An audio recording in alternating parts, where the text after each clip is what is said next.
po.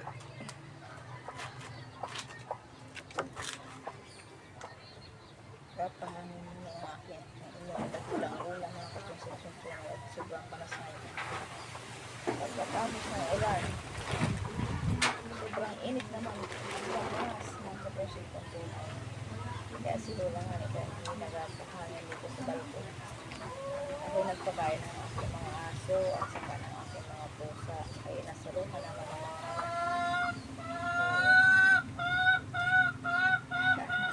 maingay yung aking manok. Maingay ang aking mga manok. Gusto na mga itlog. Gusto na mga itlog ni Butik. Hello mga kapatid kong tunay. Hello po sa inyo. Magandang araw po sa inyo. Mga kapatid kong tunay. Ang aking aso nandiyan. Nasa harapan ko yung aking aso. Baka magamba niya ang cellphone. Kaya rin na. Walang ano ko yan. Hello mga subscriber ko. Mga viewers ko. Hello. Sila lang ano ba yan. Diyan lang kayo. Dito lang ako. Magandang araw po sa inyo lahat. Mga kapatid kong tunay. Kumusta na kayo dyan? Wala nang baha, wala nang bagyo, wala nang bagyo. Mainit na ang panahon, mga kapensyon ng tunay. Bukas ay Lunes. May pasok na naman. Pasok na naman sa trabaho. Umpisa na naman ang isang linggong trabaho, mga kapensyon ng tunay. Alam po sa ngayon. Kasi bigla ka mga kapensyon ng tunay. Hindi lang ang ito. Merong inaalaga ang nanay. Inanay ko. Hindi ko siyang nanay. Maganda na siya. 77 years old na. Alagain na siya na ako po siya. Yung nakikita rin yung yung picture ko dyan sa akin na magkasama kaming dalawa na nanay ko. Sa mundo. Kailan namin. Ayun siya. Yung picture na yun ako. Bata-bata ko siya ng konti. Ngayon na sinanay na yung manila. 7 years old. Hindi na siya halos nakarapat na ako. Sinanay ay siya inabuhat ko lagi. Kaya masakit ng aking kapupuhin kay nanay. Minsan, sa gabi, ay grabe. Maya ang tawag sa akin. Tawag sa akin nanay. Kaya, sa dulang nga ito. Wala naman ko. Sa dulang nga ito. Yung talaga, alam kayo matanda. Tapos pag pinalabas ko naman siya, pag napunta ako sa kanyang lunan, natanong mo bakit? Ay, tao pala ang tao mo sa nanay. Sabi ko, ano ko sinasakay? Ano ko mag-sinanay? Ano na ikaw ng ulian na ikaw na. Ay, tama ng tama. Gusto lang siguro na nagigising siya. Ito yung yes ko lang.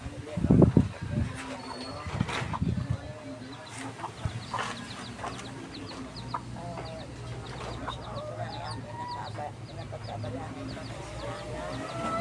Wala ko nanay. Sa mga alaga ng manok. Pagkatapos mo,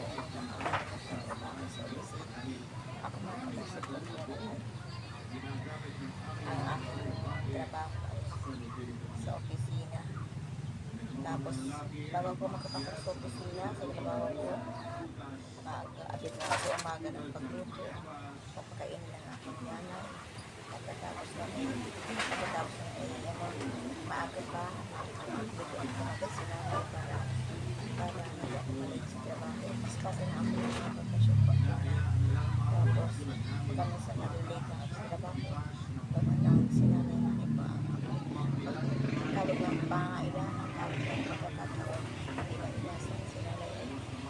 Kailangan talagang i-assist ko. May ihip siya. Kailangan i-assist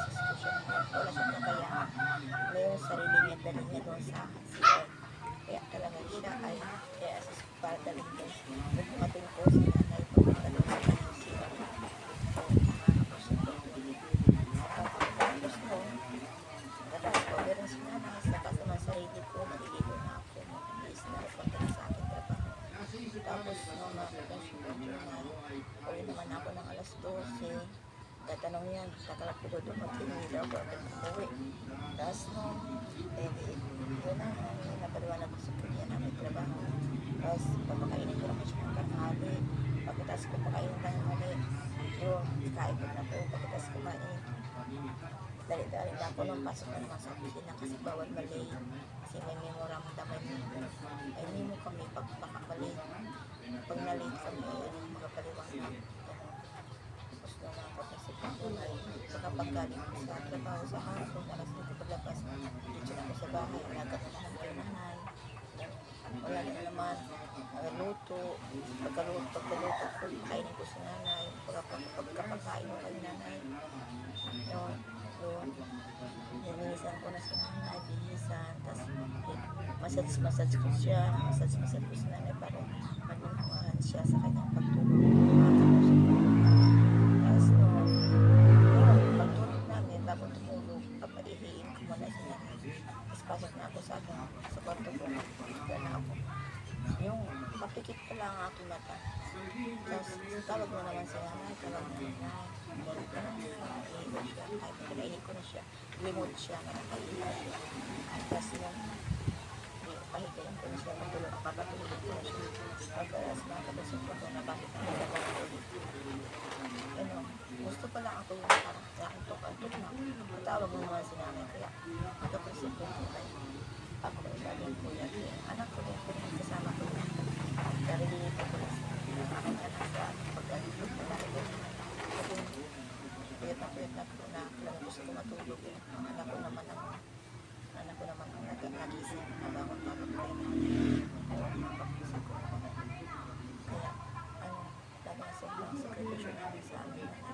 Oo, ganyan talaga. Ganyan talaga.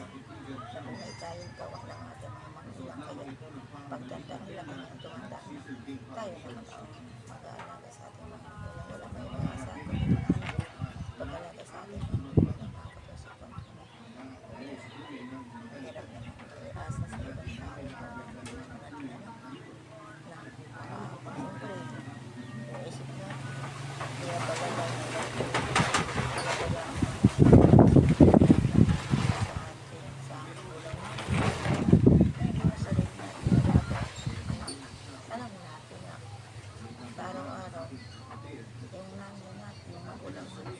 ligtas yan sila. Hindi sila nagatas na video. Mga ako na lang yung mga may ubo.